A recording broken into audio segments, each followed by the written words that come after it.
Hi, Year 8. This is your work for Friday, the 19th, and I'm just going to walk you through these activities. They shouldn't take too long. The first thing I want to do, though, um, is just remind you that the questions are in this workbook, but you probably shouldn't even need to open that document. You can if you want to, of course, um, but if you're watching this video, you should be able to walk through and answer the questions with me, and I'll help you as we go. Okay, so we're starting on workbook page 106. I am not going to be using the graphic novel this time. We're just going to work from your workbook for today's lesson. Um, so let's have a look. Now, just a recap of where we left off. Okay, very quick story of Macbeth again. Okay, Macbeth fights in the battles for Scotland for King Duncan and is very successful.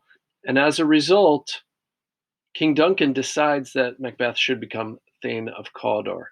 Okay, before Macbeth learns that, though, he visits some witches and they tell him, "You're going to become Thane of Cawdor and then you will become king."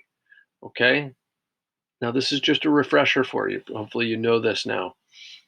Okay, and Macbeth says, "Wow," because he really wants that. As soon as he hears those predictions and the witches go away, riders come up from the king and they tell him, "You'll be Thane of Cawdor." He gets very excited. He thinks, "Oh my goodness, this may mean I'll be king too." But the witches also told him, "Your sons will not be kings." And they told Banquo that you will not be king yourself, but your sons will be kings. And so we're not sure how that's going to play out. Macbeth is excited. He writes a letter to his wife. His wife badly wants them to be king and queen, and she calls on evil spirits to help her make that happen. Okay, Macbeth rides home. Duncan arrives at the castle. Lady Macbeth acts very kind to him, welcomes him into their home. Macbeth starts to have second thoughts. Maybe I shouldn't do this. There are a lot of reasons I shouldn't do this. I'm not going to do this. But Lady Macbeth presses him, pushes him, challenges his masculinity, questions his love for her. And Macbeth does go through with the killing. He stabs Duncan in his sleep and then plants the murder weapon on two of the guards who were supposed to be protecting Duncan and who Macbeth had gotten drunk, so they slept through the whole killing. The next morning, Macbeth comes and kills the two guards, okay, so that nobody can ask them any questions. Duncan is dead. Duncan's sons run away because they think it's dangerous there. Okay, they would have been next in line to become king, but they go away. And all the other lords then meet and they make Macbeth the king. Okay. Banquo starts to question how this all happened. He knows about the prediction that Macbeth would become king, and he starts to think, you know what? I think Macbeth got here by behaving badly, okay, by killing the king. And so Macbeth sends men to kill Banquo and his son. Okay. Now, here we are. Okay. The banquet. On the evening, Banquo is murdered. Now, his son got away. Banquo's son was not killed, but Banquo himself, Macbeth's best friend, was murdered. Macbeth holds a feast to celebrate him becoming king. However, all does not go as planned. In the middle of the banquet, Macbeth looks around to see the ghost of his murdered friend, Banquo, sitting on one of the stools. Okay, now let's read this part. Now we have a glossary, okay, that can help us. Macbeth says, "Which of you have done this?" This meaning pretend to be a ghost, okay, or make a ghost appear. And the lords say, "What, my good lord?" Because they don't see the ghost. Macbeth turns to the ghost. In other words, he's talking to the air. And he says, "Never shake thy gory locks at me. Don't shake your bloody hair at me, because the ghost was making a judgment. Avant, which means go away and quit my sight. Okay, get out of here. I don't want to see you. Let the earth hide thee. Okay, in other words, go into your grave. Hence, get out of here, horrible shadow. Now, at this point, when Macbeth is talking to the ghost of his best friend, Lady Macbeth turns to the other people at the celebration, the lords, and she says, I pray you, speak not, don't say anything. He grows worse and worse.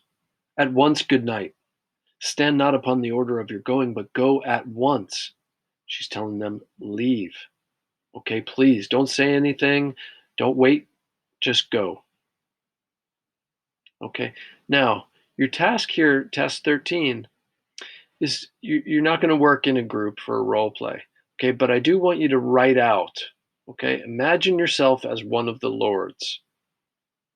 Okay, what are your thoughts on what you saw? What would you be thinking if you came to Macbeth's coronation party and you saw Macbeth behaving in this way, saying that he saw a ghost with bloody hair, told him to go away and hide in the earth, and then Lady Macbeth sent everybody away? What would you be thinking? Okay, so that's number one. Number two, think about how Macbeth and his wife acted. How do you feel about it? So, what do you think? And then, how do you feel about the way they're behaving? Okay, so it's just questions one and two. Uh, Number three, was anyone missing from the gathering of lords? Okay, you don't need to answer that. We'll come back to that later. Okay, so just numbers one and two here. You can pause the video while you complete those. Okay, I'm going to continue on. Sorry, just zooming out and shifting over. Okay.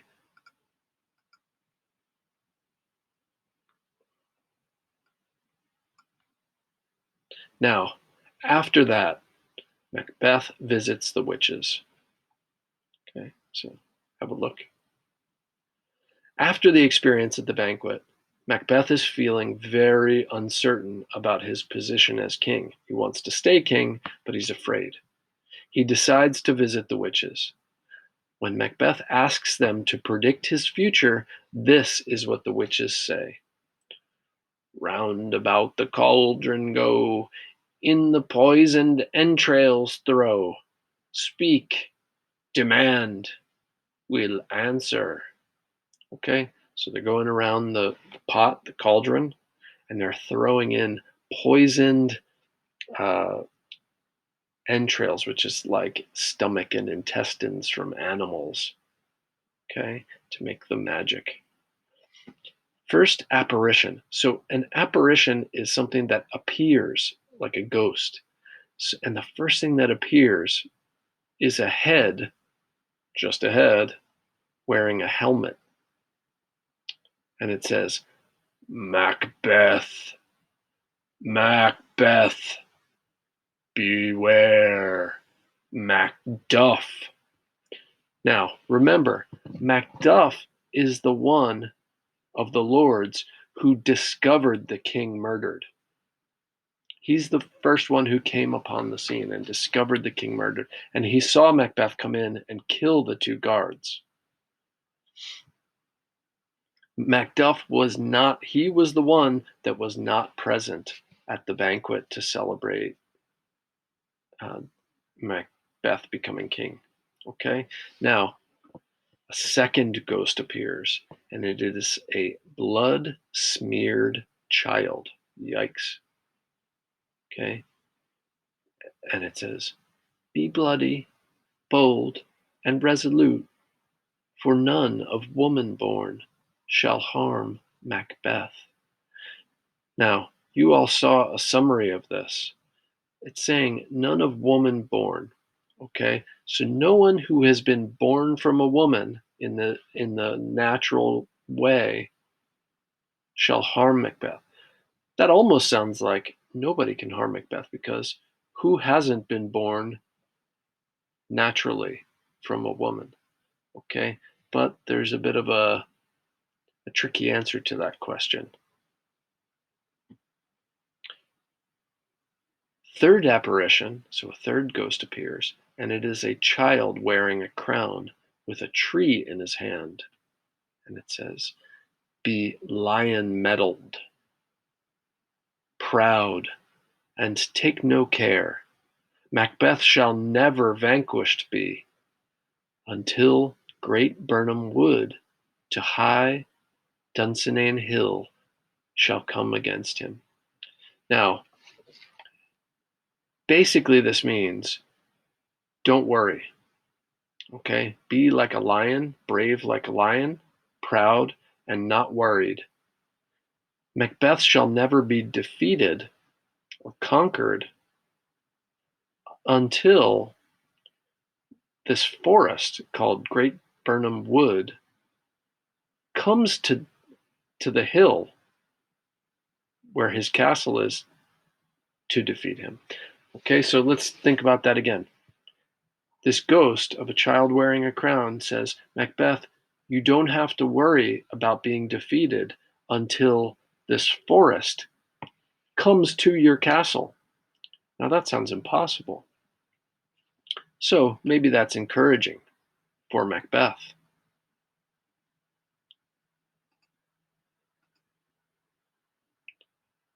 Okay, we'll go on to the last part. Now we're just going to show you your questions, and that'll be you. Okay. Oops, there's a bit of a rip in the book here. Okay. But in this task, you will draw and answer questions based on your reading. Okay, so number one, your job is to draw pictures. They don't need to be super detailed. Okay, but pictures of the three apparitions or ghosts described in that last part. Okay, next to each drawing, write down what advice did the witches give. Okay, what advice did the witches give to accompany each apparition? Excuse me, I read that as if the ghosts were speaking them, but those were what the witches said. Third, what might Macbeth think these apparitions mean for his future? Okay, and then what do you think Macbeth will do next? Okay, so let's do one together. Let's just have a look together. Okay, so you're going to draw the three apparitions. First, a head wearing a helmet. Second, a child smeared in blood. Okay, don't make it too graphic, please. Okay, and the third, a child wearing a crown with a tree in his hand. Okay, again, they don't have to be fancy drawings. Okay, what's the advice that the witches give? Okay, basically, you can put it into your own words. Watch out for Macbeth. Okay, don't worry because no one born from a woman can hurt you. Okay, that's the second one. You can write it just that way. And the third one is, okay, don't worry because no one will defeat you until the forest comes to your castle. Okay, don't worry, no one shall defeat you until the forest comes to your castle. Okay, once you've got that, okay, those are questions 1 and 2. So you've drawn the picture, you're writing down the advice, and now questions 3 and 4. What do you think Macbeth thinks these ghosts mean for his future? Maybe he thinks they mean he's safe and he doesn't have to worry. Okay, what do you think Macbeth will do next? Okay, so just answer those briefly and then upload your work. Okay, have a good day, and we'll see you next week.